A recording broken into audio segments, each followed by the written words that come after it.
Hello दोस्तों, welcome back to my YouTube channel LTR GK study पे आप सभी का स्वागत है। आज लेकर के आए हैं सामाजिक विज्ञान का इतिहास। जो हम लोग चल रहे थे अध्याय नंबर 2 व्यापार से साम्राज्य तक बात कर रहे थे। जो भाग 1 में हम लोग काफी बातें कर चुके हैं। दोस्तों, जो भाग 1 नहीं देखे हैं ना, वो आपको डिस्क्रिप्शन में लिंक मिल जाएगा, आप वहां से जा करके भाग 1 देख लेना। उसके बाद आज भाग 2 में बहुत ही ज्यादा विस्तार से बात करने वाले हैं। इस वीडियो में बहुत ही चीज कवर करने वाले हैं, तो बहुत ही मजा आने वाला है। हिस्ट्री आपकी बोरिंग नहीं करने दूंगा, आपको बिंदास होकर फ्रेश होकर के आपको क्लियरिटी में बात करूंगा और समझाने का पूरा कोशिश करूंगा। दोस्तों, आप कांख नाक खोल लो और समझने के लिए तैयार हो जाओ, पानी उन्हें पी लो, फिर चलते हैं। तो चलिए बिना टाइम वेस्ट किए वीडियो को स्टार्ट करते हैं, है ना दोस्तों।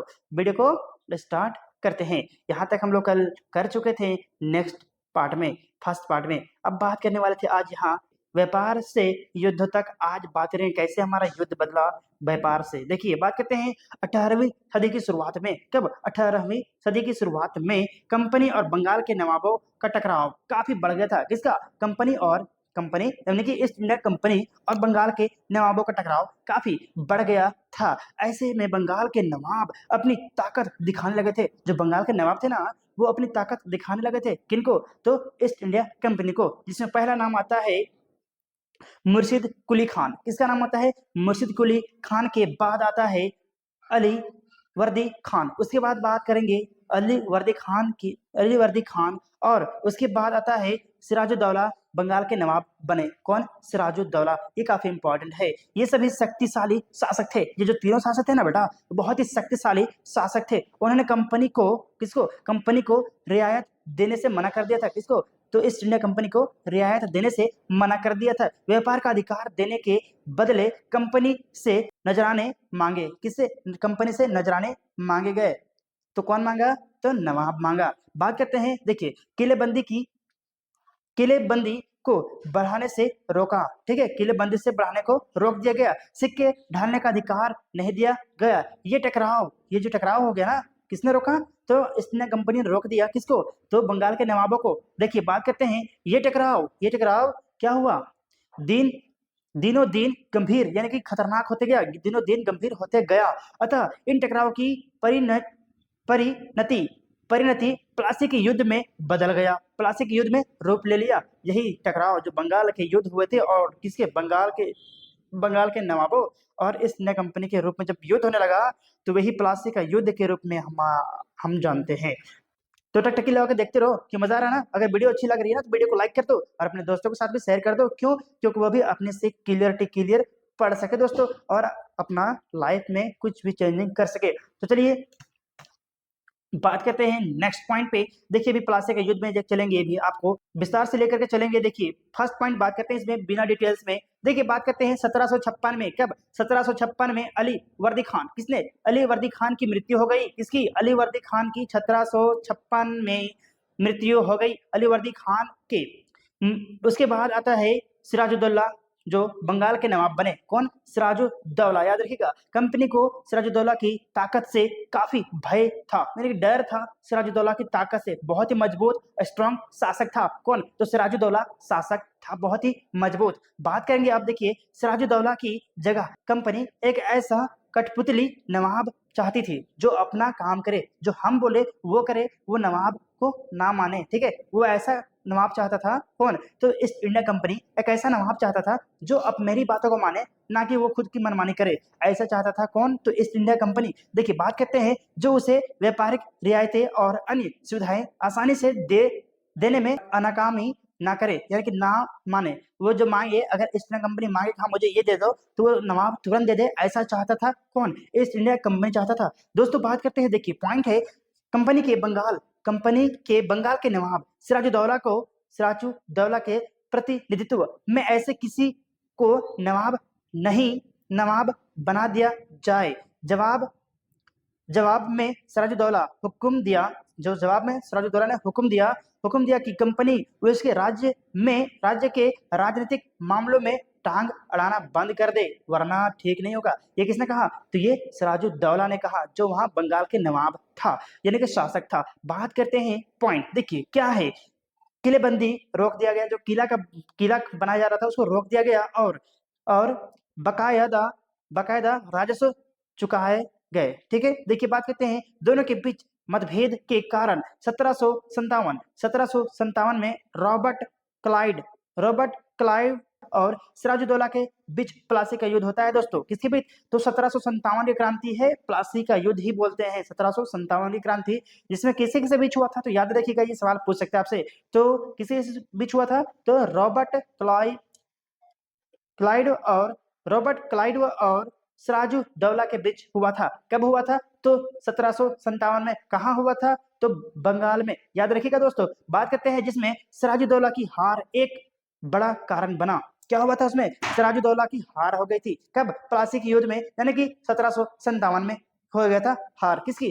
तो बंगाल के नवाब सिराजुद्दौला की हार हो गई थी। किससे? ईस्ट इंडिया कंपनी से। बात करते हैं उससे सेनापतियों में से एक सेनापति मीर जाफर जो है, मीर जाफर की कारगुजारी भी थी। यही कारण था उनकी हार का। किसका?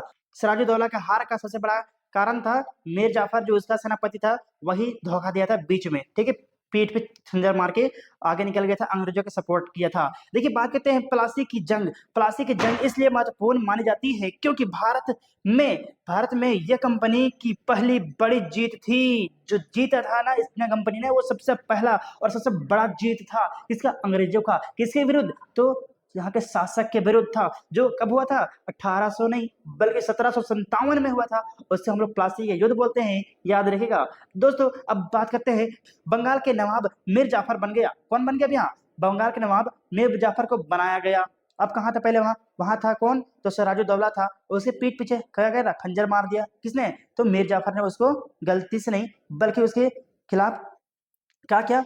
कुछ नहीं किया। वो दोस्ती के नाम पर दुश्मनी करते गया और वहां पे उसकी हार हुई। इसकी तो सिराजुद्दौला की और अंग्रेजों की जीत होती है। बात करते हैं जब मीर जाफर ने कंपनी का विरोध किया तो अब क्या हुआ? अब बीवी बेटा क्या करने लगा? कंपनी का विरोध करने लगा। विरोध किया तो कंपनी ने इसे हटाकर मीर कासिम को बना दिया बंगाल का नवाब। किसको बना दिया? अब मीर जाफर जब क्या करने लगा? विरोध करने लगा, उसको भी हटा दिया। किसने? तो कंपनी ने उसको भी हटा दिया और मीर कासिम को बंगाल का नवाब बना दिया। बात करते हैं जब मीर कासिम परेशान करने लगा। किसको? मीर कासिम जब परेशान करने लगा तो 1764 में बक्सर का युद्ध होता है। 1764 में बक्सर का युद्ध में उसको भी हराना पड़ा। किसको? मीर कासिम को। और जब मीर कासिम को बनाया गया, अंग्रेजों ने बनाया, तो इन्होंने भी अब क्या करने लगा? परेशान करने लगा अंग्रेजों को। और परेशान करने लगा तो कब? वही से होता है स्टार्टिंग। फिर 1764 में बक्सर का युद्ध और 1757 में प्लासी का युद्ध। ये याद रखिएगा, बहुत ही इंपॉर्टेंट है दोस्तों। अब बात करते हैं, देखिए फिर मीर जाफर को नवाब बनाया गया। मीर जाफर को हटा दिया गया था, उस समय मीर कासिम को बनाया गया था। थोड़ा सा कंफ्यूज होने वाला है बातें, लेकिन ध्यान दीजिएगा और बातों को पकड़ना तो समझ में आएगा।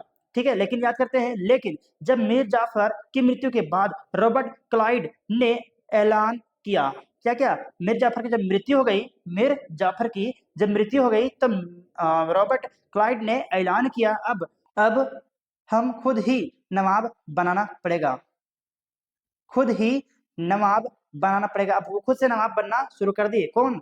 तो कंपनी, जो ईस्ट इंडिया कंपनी थी, यानी कि रॉबर्ट क्लाइव ने। बात करते हैं आखिरकार 1765 में। कब? 1765 में बंगाल में मुगल साम्राज्य ने कंपनी को ही बंगाल प्रांत का दीवानी नियुक्त कर दिया गया। अब वहां के दीवानी है, उसको नियुक्त कर दिया गया। कहाँ की? बंगाल की। दीवानी मिलने के कारण कंपनी को बंगाल के विशाल साम्राज्य संसाधनों पर नियंत्रण मिल गया। किसको?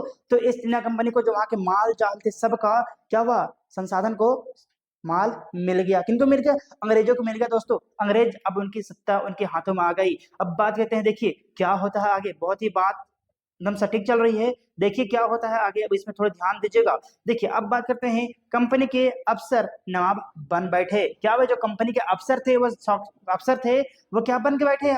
अब वो बन बैठे नवाब। क्या बन बैठे? नवाब बन बैठे। देखिए बात करते हैं, क्या है, कंपनी के पास अब सत्ता और ताकत थी। कंपनी के पास सत्ता भी थी और ताकत भी थी।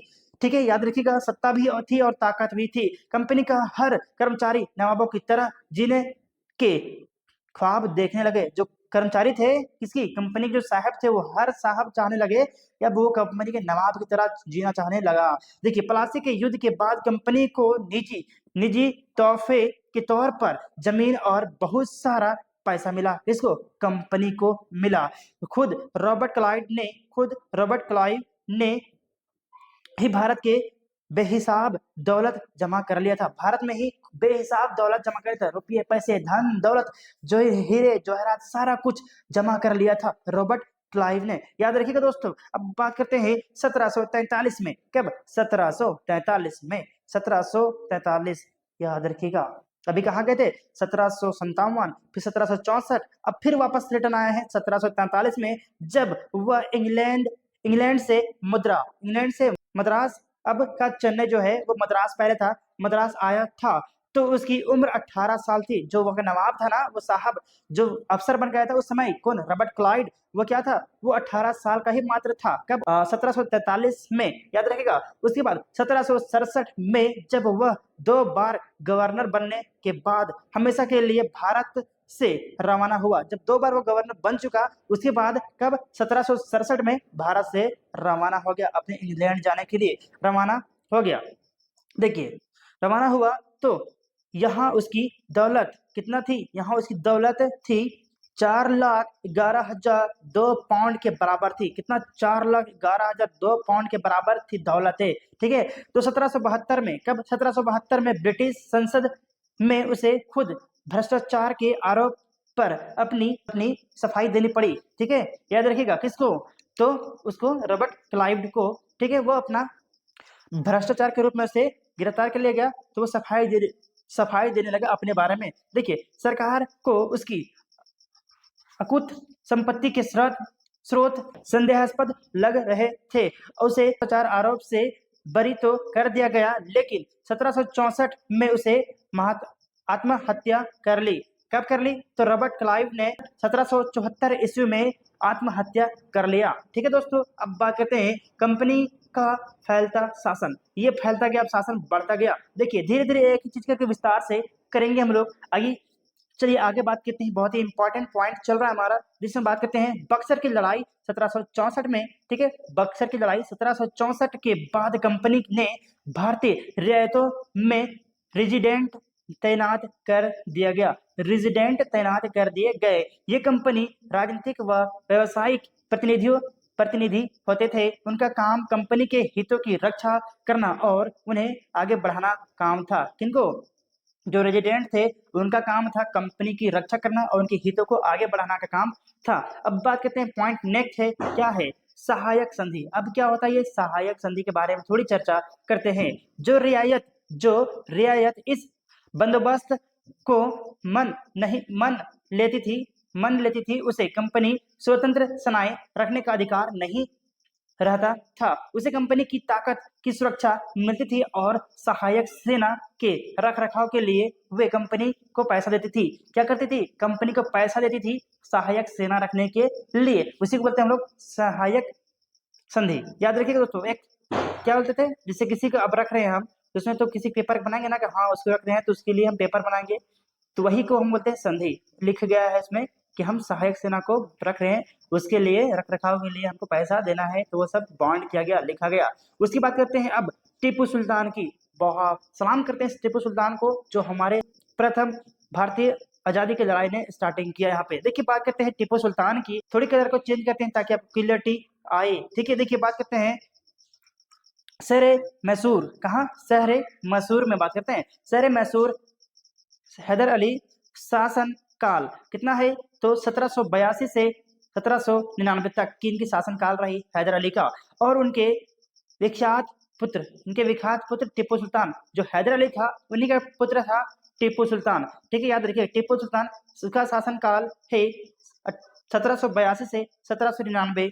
1782 से 1799 जैसे शक्तिशाली शासकों के नेतृत्व में मैसूर काफी ताकतवर हो चुका था अपने में। ठीक है।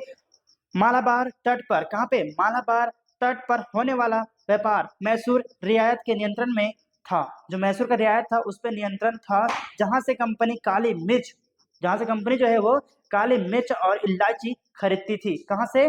तो मालाबार तट से खरीदता था। बात करते हैं 1785 में टीपू सुल्तान ने अपनी रियायत में पड़ने वाले बंदरगाहों से चंदन की लकड़ी काफी काली मिर्च और इलायची का निर्यात रोक दिया। जो वहां से जो भारत से निर्यात किए जा रहे थे, विदेश जा रहा था, कौन कौन चीजें, तो चंदन की लकड़ी, काली मिर्च और इलायची को निर्यात यानी कि बाहर जाने से रोक दिया। कौन? टीपू सुल्तान। बात करते हैं टीपू सुल्तान ने भारत में रहने टीपू सुल्तान ने भारत में टीपू सुल्तान ने भारत में बात करते हैं टीपू सुल्तान ने भारत में रहने वाले फ्रांसीसी व्यापारियों से घनिष्ठ संबंध विकसित किए और उनकी मदद से अपनी सेना का आधुनिकीकरण किया। उनकी सेना तैयार किया, अपनी सेना को तैयार किया अपने बलबूते पे जीतने के लिए। किसने? टीपू सुल्तान ने। बात करते हैं, देखिए सुल्तान के इन कदमों से अंग्रेज आग बबूला हो गए।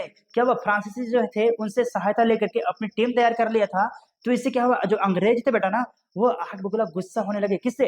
टीपू सुल्तान से गुस्सा होने लगे। याद रखिएगा, टीपू सुल्तान से आग बबूला हो गए। फलस्वरूप मैसूर के साथ अंग्रेज की चार बार जंग हुई। कितने बार? 4 बार टीपू सुल्तान के साथ जंग हुआ अंग्रेज से। अंग्रेज और टीपू सुल्तान दोनों में जंग हुई, टकराव हुई, लड़ाइयां हुई। देखिए कब कब होता है, तो बात करते हैं 1767 से 69 तक लड़ाइयां चली। कब तक? पहला लड़ाई हुआ था 1767 से 1769 तक। दूसरी लड़ाई हुई 1780 से 1784 तक। कब? 1780 से 1784 दूसरी लड़ाई। तीसरी लड़ाई हुआ 1790 से 1792 और चौथी लड़ाई हुआ 1799 जिसमें टीपू सुल्तान मारा गया था। देखिए बात करते हैं श्रीनगर पट्टम की आखिरी जंग में कंपनी को सफलता मिली। जो चौथी लड़ाई थी इसमें अंग्रेज को क्या हुआ, सफलता मिली, जिसमें जीत हासिल हुआ और अपनी राजधानी की रक्षा करते हुए टीपू सुल्तान मारे गए थे। कब? तो 1799 में। और मैसूर का राजकाज वोडिया राजवंश के हाथों में सौंप दिया गया। किसके?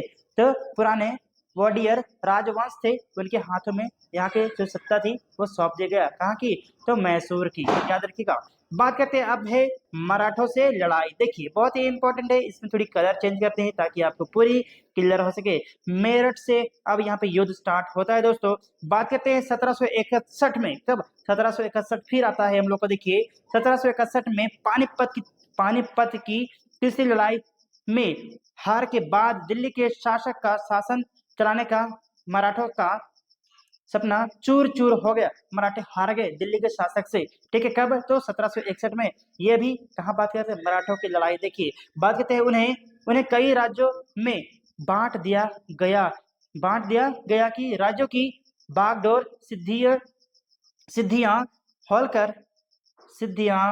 होलकर गायकवाड़ और भोसले जैसे अलग अलग राजवंशों के हाथों में दे दिया गया। ये सारे सरदार एक पेशवा यानी कि सर्वोच्च मंत्री के अंतर्गत एक कॉन्फिडेंसी यानी कि राजमंडल के सदस्य थे।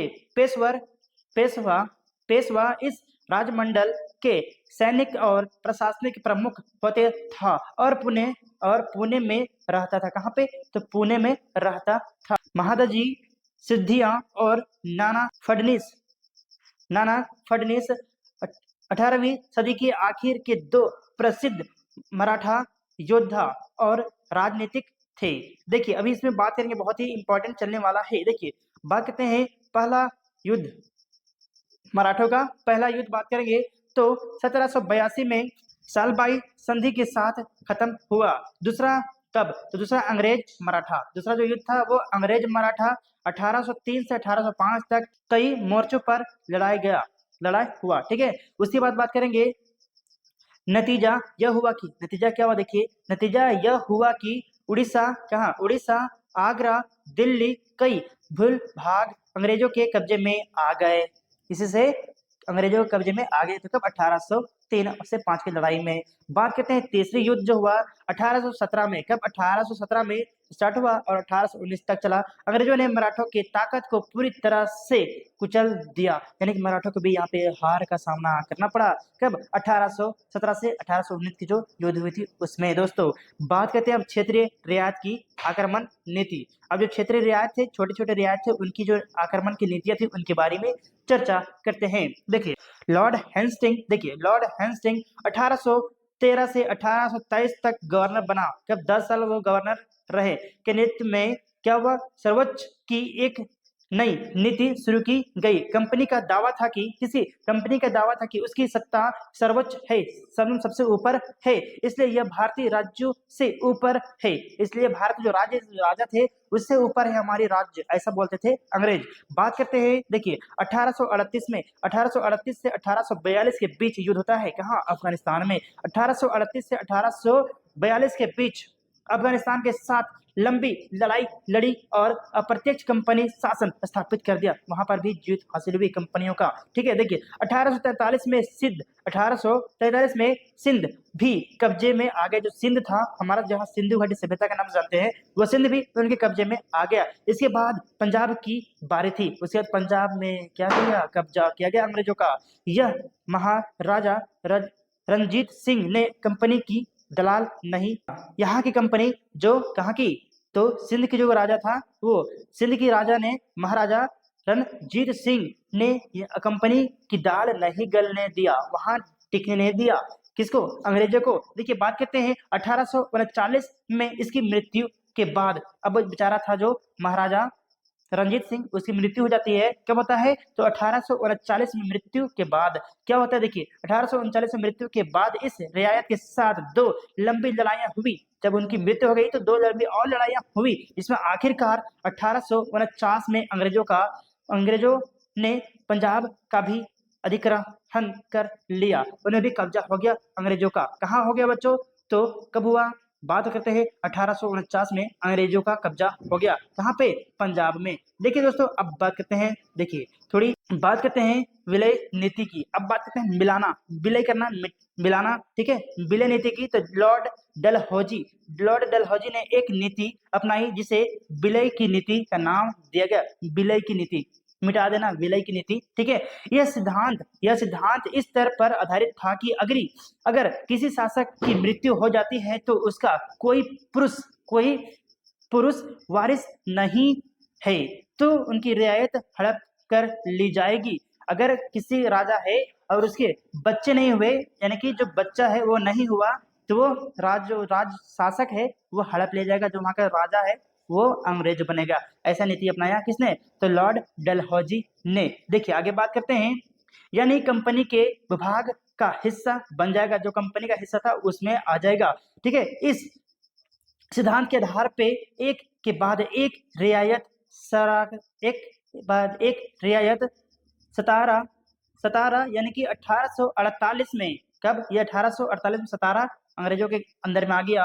उसके बाद सबलपुर 1850 में, उसके बाद उदयपुर 1852 में, उसके बाद नागपुर 1853 में, उसके बाद झांसी 1854 अंग्रेजों के हाथ में चले गई। इनके पास शासक ही नहीं था बेचारा के पास, इनके पास औलाद नहीं थी। फिर भी झांसी में एक अपने ने क्या किया?